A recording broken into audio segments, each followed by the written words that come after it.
अस्सलामु अलैकुम वरहमतुल्लाहि वबरकातुहू। बिस्मिल्लाहिर्रहमानिर्रहीम। नहमदुहु व नुसल्ली अला रसूलिहिल करीम व अला आलिहि व अस्हाबिहि अजमाइन। अम्मा बाद। मोहतरम भाइयों, बुजुर्गों, दोस्तों, वक्त की बहुत ज़्यादा मेरे पास क़िल्लत है। आज शनिचर का दिन है और सुबह से जो ब्रॉडकास्टिंग की रिक्वेस्ट पेंडिंग में थी उन सब को मैं वेरीफ़ाई करने में लगा हुआ था और अभी हमारी जो टीम है उन सब को ऐड करने में लगी हुई है।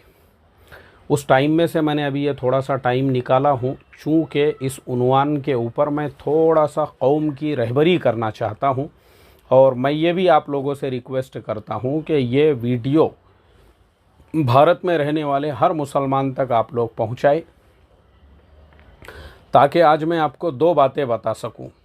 पहली बात तो ये है कि हम जब सफ़र में होते हैं या मुल्क के अंदर जो हालात चल रहे हैं और 2024 के आगे इलेक्शन आने वाले हैं, ऐसे हालात के अंदर मुसलमानों को सफ़र वग़ैरह के दरमियान में क्या क्या एहतियातें बरतना चाहिए। और दूसरा उन्वान जो है वो ये है कि हमारी जो इबादत वग़ैरह है, जैसे नमाज़ पढ़ना है सफ़र के दरमियान में, उन सब चीज़ों को हम किस तरीक़े से मैनेज करें। क्योंकि देखो, हिकमत जो है ना, हिकमत ये बहुत बड़ी चीज़ है और ये हमको सीखने मिलती है अल्लाह के नबी सल्लल्लाहु अलैहि वसल्लम की सीरत से। अल्लाह के नबी सल्लल्लाहु अलैहि वसल्लम के साथ पूरा लश्कर होने के बावजूद मक्कतुल मुकर्रमा के दरवाज़े पे पहुंचकर आप वहां से वापस लौट गए मदीनतुल मुनव्वरा की तरफ और आपने मुशरिकीन मक्का के साथ में जो सुलह की उसको डरना नहीं कहते हैं, उसको पीछे हट जाना नहीं कहते हैं, उसको जो है ना कदम वापस ले लेना नहीं कहते हैं, बल्कि उसको कहते हैं हिकमत। सीरत से अगर हमने सिर्फ़ केला खाने की सुन्नत है और मिसवाक टेढ़ी नहीं होना चाहिए और जो है नाड़ा ऐसा होना चाहिए और खरबूजा और तरबूजा ऐसे काटना चाहिए और सुरमा इधर इतना और उधर उतना लगाना चाहिए और इधर इधर ऐसा रगड़ना चाहिए और उधर वैसा रगड़ना चाहिए, सीरत से हमने अगर सिर्फ़ यही चीज़ें सीखी है तो हमको अभी तक सीरत की हवा भी नहीं लगी हुई है। सीरत इन चीज़ों का नाम नहीं है, बल्कि सीरत सुबह से उठने से लेकर रात में सोने और माँ के पेट से लेकर कब्र में जाने तक अपनी प्रैक्टिकल लाइफ में बरतने का नाम सीरत है। उसी बरतने में जो है ना, ये भी एक बरतना है जिसे हिकमत कहते हैं और आज मैं उसी पे बात करने वाला हूँ। क्योंकि 2 रोज़ पहले मैंने एक वीडियो चैनल पे अपलोड किया था कि मोहित यादव नाम का एक नौजवान जो बरेली बस डिपो के अंदर कंडक्टर का काम किया करता था, 2 नमाजियों ने बरेली से दिल्ली के दरमियान में उनकी बस को रुकवाया नमाज के लिए और फिर बाद में मसला यहाँ तक पहुँचा कि उनको सस्पेंड किया गया और उसी टेंशन के अंदर उस बंदे ने ख़ुदकुशी कर ली। तो आज हम आपको जो है ना इसी ज़िमन के अंदर कुछ चीज़ें समझाने वाले हैं कि हिकमत बहुत ज़रूरी है आज के हालात के अंदर। पहला ज़माना और था, पहला जो ज़माना था ना, मुल्क के हालात कुछ और थे। अब हम देख रहे हैं मुल्क के अंदर हालात दिन ब दिन बदलते जा रहे हैं। तो इसके लिए मुसलमानों के पास में हिकमत का होना बहुत ज़रूरी है। सबसे पहली चीज़ हम इस मुद्दे पर आते हैं कि सफ़र के दरमियान में हम अपनी इबादतों का ख्याल कैसे रखें। देखो, नमाज जो है ना वो एक ऐसी इबादत है जो टाइम पास करने की चीज़ नहीं है, वो एकदम ऐसा गड़बड़ में अदा करने की भी चीज़ नहीं है, वो एकदम ऐसा टेंशन में और परेशानी में भी अदा करने की चीज़ नहीं है। इमाम आज़म अबू हनीफ़ा रहमतुल्लाह अलैह का एक वाक़या मिलता है और दस्तरखान बिछा हुआ था, उसके ऊपर खाना लगा हुआ था, सारे लोग वज़ू करके आए और किसी ने कहा कि बोले चलो जल्दी से जो है जल्दी जल्दी हम लोग नमाज़ पढ़ लेते हैं और उसके बाद में फिर आराम से और इत्मीनान से हम लोग जो है खाना खा लेंगे। तो इमाम आज़म अबू हनीफ़ा रहमतुल्लाह अलैह ने कहा कि नहीं, ये तरीक़ा बिल्कुल गलत है, बल्कि पहले हम खाना खा लेते हैं और उसके बाद हम इत्मीनान से नमाज़ पढ़ते हैं। नमाज जल्दी अदा करने की चीज़ नहीं है या जल्दी अदा करने की इबादत नहीं है। नमाज जो है ना, नमाज बंदे और अल्लाह तबारक व तआला के ताल्लुक़ को जोड़ने वाली इबादत है। जो लज्जत और जो मज़ा वो नमाज में आता है, अगर किसी इंसान को वो नहीं आ रहा है तो उसको अपने ईमान को टटोलने की चीज़ है। इसलिए कि नमाज है ही वो, जैसे हज़रत ईसाम रहमतुल्लाह अलैह का वाक़या मिलता है, जो उन्होंने हज़रत हातिम असम रहमतुल्लाह अलैह से पूछा, फ़ज़ाइल नमाज के अंदर आपको मिलेगा कि तुम्हारी नमाज़ कैसी होती है, तुम नमाज़ कैसे पढ़ते हो। ये वाक़या अगर आप सुनोगे ना तो वाकई में भी नमाज किसे कहते हैं आपको पता चलेगा। सबसे पहले बोले मैं वज़ू अच्छी तरह करता हूँ, एक एक उज़्व को अच्छी तरह से धोता हूँ, और फिर उसके बाद में जो है पूरे वक़ार के साथ जिस जगह पे नमाज़ पढ़ना है वहाँ पहले इत्मीनान से बैठता हूँ, ताकि मेरे पूरे बॉडी में सारे जो आज़ा है उनमें सुकून पैदा हो जाए। और फिर मैं खड़े रहता हूँ और फिर ये सोचता हूँ कि मैं अल्लाह ताला के सामने खड़ा हुआ हूँ और अल्लाह तबारक व ताला जो है मुझे देख रहे हैं, और मैं अल्लाह जो भी पढ़ूँगा वो अल्लाह ताला सुन रहे हैं। उसके बाद पूरे वक़ार के साथ, पूरे अदब के साथ, एहतराम और अल्लाह तबारक व ताला की किबरियाई का ख़याल अपने दिल में रखते हुए फिर मैं तकबीर कहता हूँ, अल्लाहु अकबर। जब मैं ये कहता हूँ तो फिर मेरे दिलो दिमाग में ये ख़याल होता है अब पूरी दुनिया जो है वो हेच है, वो ज़र्रे से भी ज़्यादा गई गुज़री है। अब अगर किसी की ज़ात है सबसे बड़ी तो वो बस अल्लाह तबारक व ताला की ज़ात है। उसके बाद मैं पूरे इत्मीनान से क़िरत करता हूँ, एक एक लफ्ज़ को समझ समझ कर पढ़ता हूँ, कुरान करीम की एक एक आयत को। और उसके बाद जब रुकू करता हूँ और पूरे इत्मीनान से रुकू करता हूँ, और उसके बाद में जो है जब मैं रुकू के बाद में जब मैं क़ौमे में खड़ा होता हूँ तो उसकी जो तस्बीह है वो पूरे वक़ार के साथ में पढ़ता हूँ। और उसके बाद जब सजदे में जाता हूँ तो ऐसा समझता हूँ गोया कि मैं अल्लाह तबारक व ताला के अर्श के सामने हूँ और अल्लाह ताला को मैं सजदा कर रहा हूँ, इस तरीक़े से। और फिर उसमें यह भी है कि मैं ये समझता हूँ कि मेरे दोनों पैर पुलसिरात के ऊपर है, मेरी बाईं जानिब जन्नत है और दाईं जानिब जहन्नुम है, मौत का फ़रिश्ता मेरी गर्दन के ऊपर सवार है, और ये नमाज मेरे ज़िंदगी की आखिरी नमाज है। मुझे बताओ कभी हमने पढ़े क्या इसी नमाज? बोले ये नमाज मेरे ज़िंदगी की आखिरी नमाज है। अब आप सोचो, जो इंसान ये सोचकर नमाज पढ़ता हो कि ये नमाज उसके ज़िंदगी की आखिरी नमाज हो, उसके नमाज में कितना ध्यान, कितना ख्याल रहता होगा। तो हज़रत इसाम रहमतुल्लाह अलैह ने पूछे कि हातिम तुम इस तरीक़े से कितने सालों से नमाज़ पढ़ रहे हो? बोले मैं 30 सालों से नमाज ऐसे ही पढ़ता हूँ। हज़रत इसाम कहने लगे, हाय अफसोस, हमने तो अपनी ज़िंदगियाँ बर्बाद कर दी है, मुझे तो पूरी ज़िंदगी में 2 रकात भी इस तरीक़े से पढ़ने की तौफ़ीक़ नहीं मिली। तो नमाज जो है ना मोहतरम दोस्तों, पूरे वाक़ये के सुनाने का मकसद यही है। नमाज जो है ना ट्रेनों में पढ़ने की, ज़बरदस्ती बीच में जो है जगह घेर के पढ़ने की। और जैसे मैंने बताया, मैं हैदराबाद से आ रहा था पुणे को, मेरी एक फ़्लाइट थी हैदराबाद एयरपोर्ट के ऊपर, और वहाँ मैं एयरपोर्ट से जो है सिकंदराबाद स्टेशन आया। मेरे पास रिज़र्वेशन था नहीं, मुझे जनरल डब्बे में आने की ज़रूरत पड़ी। एक साहब को मैंने देखा, मैं भी जो है खड़ा हुआ ही हूँ, मुझे भी जो है बैठने को सीट नहीं मिली हुई है, लेकिन मैंने एक साहब को देखा, वहाँ पूरा जनरल डब्बा भरा हुआ है और वो नीचे बैठे हुए हैं। वहीं पे उन्होंने अपना पैर लंबा कर दिए, उसी में जो है वो उन्होंने तकबीर भी पढ़ ली है, वहीं पे वो रुकू भी कर रहे हैं, नमाज भी। मैं बोला यार काय को पढ़ रहा है इसी नमाज? नमाज जो है ना पूरे अज़मत और वक़ार के साथ पढ़ने की इबादत है।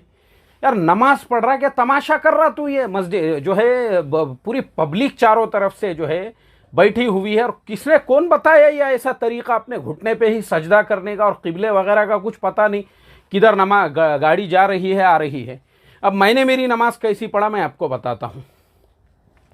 ट्रेन गुलबर्गा रेलवे स्टेशन के ऊपर रुकी, और वहाँ पर जो है ट्रेन का क्रॉसिंग होने वाला था। तो मैंने पूछा वहाँ पे टीटी से, मैं बोला सर गाड़ी कितनी देर रुकेंगी? बोले कम से कम 20 मिनट लगेंगे, क्योंकि एक और गाड़ी क्रॉस होने वाली है, उसके बाद अपनी ट्रेन निकलेंगी। तो मैंने अपना रुमाल जो है, वज़ू तो था ही, मुझे एक तरफ जाके कोने में क़िबला पता किया। और मैं आप लोगों को बता दूं, इंडिया में सबसे आसान तरीक़ा है, क़िबला जो है ना सबसे आसान है हमारे यहाँ पे, जिधर सूरज गुरूब होता है उधर क़िबला होता है। आराम से आप अपना वहाँ पे रुमाल बिछा दीजिए और इत्मीनान से पहले मालूम करो ट्रेन यहाँ कितनी देर रुकने वाली है। और मैंने पूरे आराम से मैंने जो है पहले अपने असर की 2 रकात अदा किया, और उसके बाद में मैं रुक गया। उसके फ़ौरन बाद में जो है सूरज गुरूब हो गया, और मैंने गूगल पे चेक किया कि भाई गुलबर्गा शहर के अंदर सनसेट का क्या टाइम है। उसके 1 मिनट के बाद फिर मैंने मगरिब की नमाज़ भी पढ़ लिया। अल्हम्दुलिल्लाह मेरी असर भी हो गई, मगरिब भी हो गई। और सोलापुर रेलवे स्टेशन पे जैसे ही ट्रेन रुकी, उसके फ़ौरन बाद में मैंने जो है अपना रुमाल बिछाया एक तरफ, और वहाँ पे मैंने ईशा की 2 रकात नमाज अदा कर दिया इत्मीनान के साथ। मैं इसलिए बोल रहा हूँ आपको, गड़बड़ नहीं चलती ट्रेन में नमाज़ पढ़ के जो है ना इस तरीक़े से, क्योंकि मुल्क का माहौल अभी वैसा नहीं है। आराम से, इत्मीनान से अगर आप स्टेशन पे भी नमाज पढ़ रहे हो तो आप इस बात का ख्याल रखो कि किसी को तकलीफ़ ना हो। जैसे स्टेशन पे बहुत सारी जगह होती है ऐसी खाली पड़ी हुई होती है, कोई कोना देखकर, कोई ऐसी जगह देखकर जहां अगर किसी को तकलीफ़ नहीं होती है तो कोई हर्ज नहीं है। लेकिन अगर किसी को तकलीफ़ हो रही है, लोग आ जा रहे हैं और आपने बीच में की जगह घेर लिए हैं, यह गैर इस्लामी तरीक़ा है, यह खिलाफ सुन्नत है। तो इसके लिए मैं यही कहना चाहूँगा, नमाज जो है ना वो सिर्फ़ अपने ऊपर से एक बोझ उतारने की इबादत नहीं है। और मैंने उस दिन भी ये मसले बताया, वापस से मैं एक बार रिपीट करता हूँ। अगर आप सफ़र में हैं, आपका सफ़र 78 किलोमीटर के ऊपर है, जैसे मिसाल के तौर पे अभी आप पुणे से हैदराबाद जा रहे हो या सोलापुर जा रहे हो या पुणे से बम्बई जा रहे हो, तो उसकी लिमिट होती है। जैसे अगर आप बम्बई या सोलापुर या हैदराबाद में 15 दिनों से कम का आपका क़ियाम है तो आप मुसाफिर हैं। वहाँ जाने के बाद अगर आपका 15 दिन से, यानी सफ़र में जब आप निकल रहे, मुसाफिर तो आप हो गए, लेकिन उस बस्ती में जाने के बाद में भी अगर 15 दिनों से कम का आपका क़ियाम का इरादा है तो आप वहाँ पे मुसाफिर हैं। 15 दिन से ज़्यादा अगर आप उसी शहर में रुकने वाले हैं तो फिर आप वहाँ पे मुसाफिर नहीं हैं। और जमात वालों के लिए मैं एक मसला बता देता हूँ। ये मसला मैंने ख़ुद ने मरकज़ निज़ामुद्दीन के अंदर जब मैं 2 माह की तरतीब में था, उस वक्त में ये मसला जो है मैंने भोपाल वाले जो बुज़ुर्ग हैं, मैं नाम भूल जाते रहता हूँ उनका, बार बार मुझे जहन में नहीं आता, वो बुज़ुर्ग जो है उनसे मैंने ये मसला पूछा था। अभी मरहूम है वो, अल्लाह ताला उनकी मग़फ़िरत फ़रमाए। तो वो जो बुज़ुर्ग थे असल में वही सबकी ज़िम्मेदारियाँ तय करते थे। तो एक साथी, एक मेरे साथी थे, मदरसे में भी हम लोग साथ में पढ़ते थे, 2 माह में भी हम साथ में थे। तो वो हम दोनों में बात चलने लगी। हमने बोले यार हम लोग जो है यहाँ पे मुकीम हैं या मुसाफिर है, अपने को नमाज कितनी पढ़ने का है यहाँ पे, ये मसला ज़रा पूछ लेंगे। तो हम उनके पास में गए और हमने उनसे कहा कि भाई चूँकि यहाँ पे जितने भी मुकीमीन हैं उनकी नमाज की तरतीब क्या होती है और हमने यहाँ कैसी नमाज़ पढ़ना चाहिए। उन्होंने बोले यहाँ पे हर आदमी मुसाफिर है। जो लोग इस मरकज़ के अंदर पिछले 10 सालों से, 20 सालों से, 15 सालों से, जो चाहे किसी को एक जगह भी दे दी गई है वो भी यहाँ पे मुसाफिर है, हम भी मुसाफिर है, सब यहाँ पे मुसाफिर है। इसलिए कि यहाँ पे हर आदमी मशवरे के ताबे है। मशवरे में आपके बारे में अगर कल तय हो गया कि तुमको कोई चिल्ले की जमात में ज़िम्मेदार नहीं है, लेके जाना है, तो क्या करेंगे तुम? तो तुम यहाँ पे सफ़र की ही नीयत रखो, क़ियाम की नीयत यहाँ पे रखना नहीं है। हर आदमी यहाँ पे मुसाफिर है, हम खुद भी मुसाफिर हैं, कोई तकाज़ा आया तो हम भी निकल जाएंगे। यही मसला जो है ना, तबलीग में निकलने वाली हर जमात, जो चाहे किसी भी गांव से, किसी भी शहर से, किसी भी बस्ती से, किसी भी मुल्क के लिए आप जा रहे हो, आप मुसाफिर हैं, आप मुकीम नहीं हैं। मिसाल के तौर पे हैदराबाद एक जमात गई और उसको 40 दिन का रुख हैदराबाद शहर में मिल गया है, तो भी वो वहाँ पे मुकीम नहीं है, वो वहाँ पे मुसाफिर ही है, क्योंकि वो अभी भी मशवरे के ताबे है। क्योंकि तो वो तबलीग का तो पूरा काम मशवरे के ताबे है। यहाँ तो आपको मशवरे के ताबे होकर चलना है, तो आप मशवरे के ताबे हैं, आप मुसाफिर हो। भले आपको 40 दिन का रुख वहाँ पे मिला, मैं इसलिए बोल रहा हूँ कल को उसी मशवरे के अंदर ये उमूर आ जाए कि भाई कड़पा ज़िले के अंदर जो है वहाँ पे ज़रूरत है एक जमात को भेजने की और वहाँ का इमरजेंसी तकाज़ा है मेहनत के एतबार से, तो ये जमात जिसको 40 दिन यहाँ रुख मिला था, 4 दिन में इसका रुख चेंज हो गया और 5वें दिन इनको बोल दिया भाई तकाज़ा दूसरी जगह का है, आप लोगों को वहाँ जाना पड़ेगा, तो मुझे आप बताओ आप क्या करेंगे? तो इसके लिए ये चीज़ याद रखो। ये मसला मैं इसलिए बता रहा हूँ। अब इस मसले में दूसरा मसला मैं ये बताने वाला हूँ कि इसी तरीक़े से अगर आप मुसाफिर हैं तो हमारे इमाम के अलावा यानी बाकी जो अइम्मा हैं उनके नज़दीक आप जमा बैन सलातैन यानी 2 नमाज़ों को एक जगह पे जमा कर सकते हैं। अब तबलीग में हर मसलक का आदमी है, शाफ़िई मसलक के लोग भी है, मालिकी मसलक के लोग भी है, और इसी तरह से जो है हम्बली मसलक के भी लोग हैं। और हम्बली मसलक में भी 2 टुकड़े हैं। एक तबका जो है वह हज़रत इमाम सैयदना अब्दुल कादिर जिलानी रहमतुल्लाह अलैह के भी मसलक पे अमल करता है। सबके नज़दीक जमा बैन सलातैन यानी आप असर और ज़ुहर दोनों नमाज़ें एक वक्त में सफ़र की हालत में पढ़ सकते हो, ऐसे ही मगरिब और इशा एक ही वक्त में आप पढ़ सकते हो। अब हमारे इमाम आज़म अबू हनीफ़ा रहमतुल्लाह अलैह के नज़दीक भी आप अपनी ज़ुहर को मुअख्खर कर दो थोड़ा सा और असर को अव्वल वक्त में पढ़ लो, तो दोनों इसकी ताख़ीर और उसकी तक़दीम दोनों एक वक्त में आ जाएगी। और बस 5-10 मिनट का फ़र्क रहेगा, दोनों नमाज़ें आप एक वक्त में पढ़ सकते हैं। ऐसे ही मगरिब में ताख़िर और ईशा में तक़दीम हो गई तो दोनों नमाज़ें भी आप इस तरीक़े से पढ़ सकते हो, उसमें भी कोई हर्ज नहीं है। तो इस तरीक़े से देखो, आम लोगों के लिए ये मैं मसला बता रहा हूँ, आम मुसलमान जो है ना वो भी इन तमाम बातों का ख्याल रखे जो मुल्क के हालात है। अब इसमें मैं आपको जो असल चीज़ है वो ये है, अब जैसे आपको ट्रेन वगैरह से सफ़र करना है, हत्तल इम्कान हम कोशिश ये करें कि भाई हमको ऐसी ट्रेन मिले जिसमें कम से कम नमाज़ें पढ़ने की हमको नौबत आए, या नमाज के लिए जो है हम नमाज अपनी सही वक्त पे अदा कर सकें। तो इस तरीक़े से, यानी जैसे आपने ईशा की नमाज़ पढ़ के सवार हो गए ट्रेन के अंदर, अब आप फजर से पहले कहीं पहुंच गए या फजर के वक्त में ट्रेन कहीं पे रुक गई और पता चला कि 10-15 मिनट रुकेगी, तो अपने अपने एतबार से हम अपनी नमाज़ पढ़ सकते हैं। हम किसी को तकलीफ़ का ज़रिया ना बने। जैसे बस में हम सफ़र कर रहे हैं, लग्जरी बस है, कोई और बस है, नमाज का वक्त हो गया, वो नमाज हमारे ऊपर फ़र्ज़ है, बस वालों के ऊपर फ़र्ज़ नहीं है।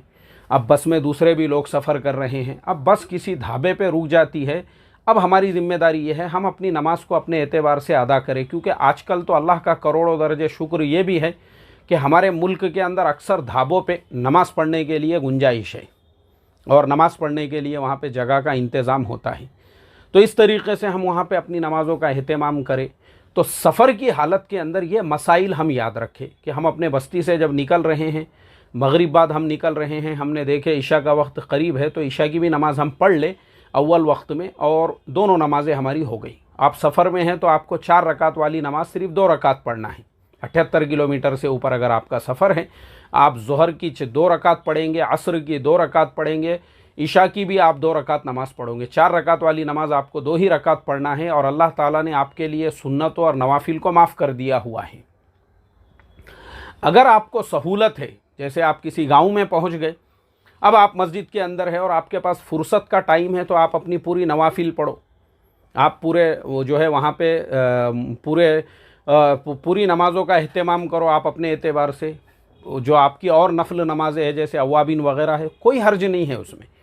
लेकिन सफ़र के दरमियान में अगर वक्त, क्योंकि ये सारे मसाइल इसीलिए है, तो मुझे एक मसला तो आप लोगों को ये बताना था कि मुल्क के हालात जो है ना, उस एतबार से हम जो है थोड़ा सा एहतियात बरते, इसको हिकमत कहते हैं।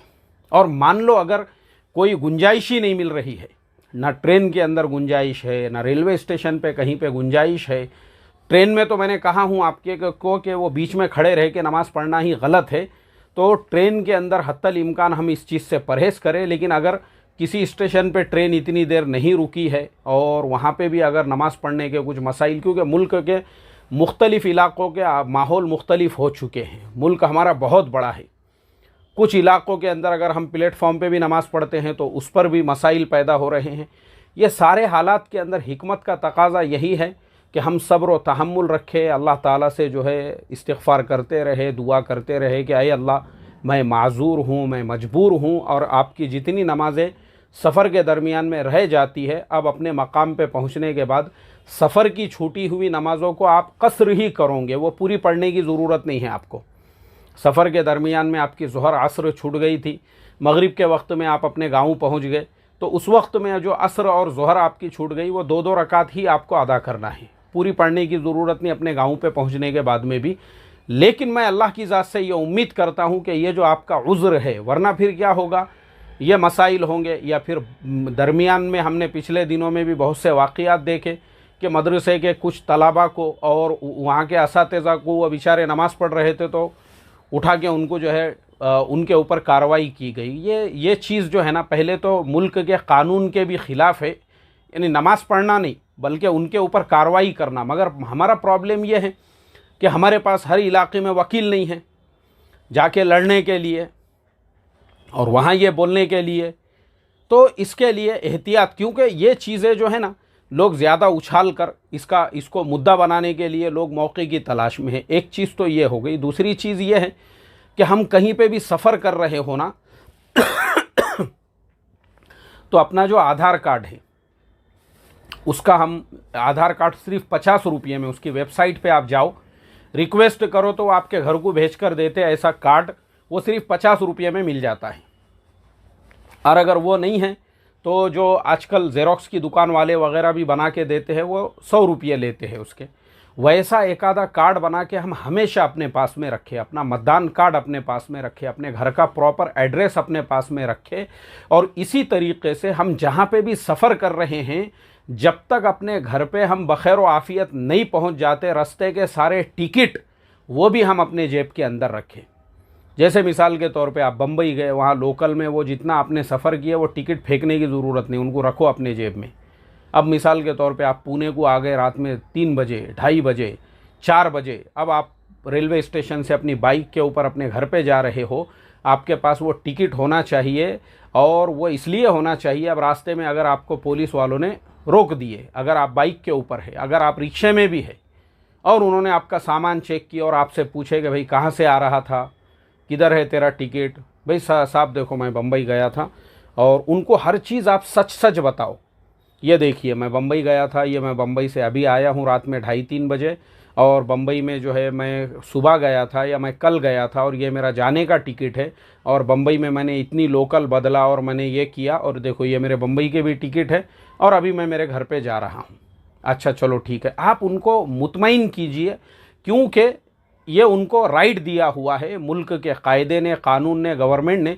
वो किसी को भी रात के वक्त में रोक कर जो है ना उससे पूरे सवालात पूछ सकते हैं, ये राइट है उनके पास। और मैं ये सब आपको इसलिए बता रहा हूँ कि पिछले दिनों आपने सुने होंगे पुणे के अंदर एक MBBS MD डॉक्टर जो एक बड़े हॉस्पिटल में पिछले 10 सालों से जॉब करते थे, उनको ATS की टीम ने गिरफ्तार की। पता है वो पूरे केस की शुरुआत कहाँ से हुई? ऐसे ही हुई, मोटरसाइकिल के ऊपर 2 नौजवान रात के वक्त में 2:30-3 बजे एक इलाके से गुजर रहे थे, और पुलिस भी वहाँ पे पेट्रोलिंग कर रही थी। पुलिस ने उनको रोकी, और रोकने के बाद बोली कहाँ से आ रहे थे, कहाँ से जा रहे थे। तो उन नौजवानों ने पुलिस को गलत जवाब दिए, और फिर जब पुलिस ने पूरी तहकीकात की, मोबाइल वगैरह सब कुछ उनका देखकर, और तब पता चला कि इन्होंने अभी तक जो मालूमात दिए वो झूठ दिए। तो पुलिस जैसे ही उन पे शक आया, तब पुलिस उनके घर के ऊपर आई, उनके रूम के ऊपर आई। पुलिस ने बोली रहते कहाँ पे तुम, चलो तुम्हारे रूम में लेके चलो। अब वहाँ पे तलाश की गई तो पुलिस को कुछ लैपटॉप मिल गया, कुछ चीज़ें मिल गई, कुछ सामान मिल गया।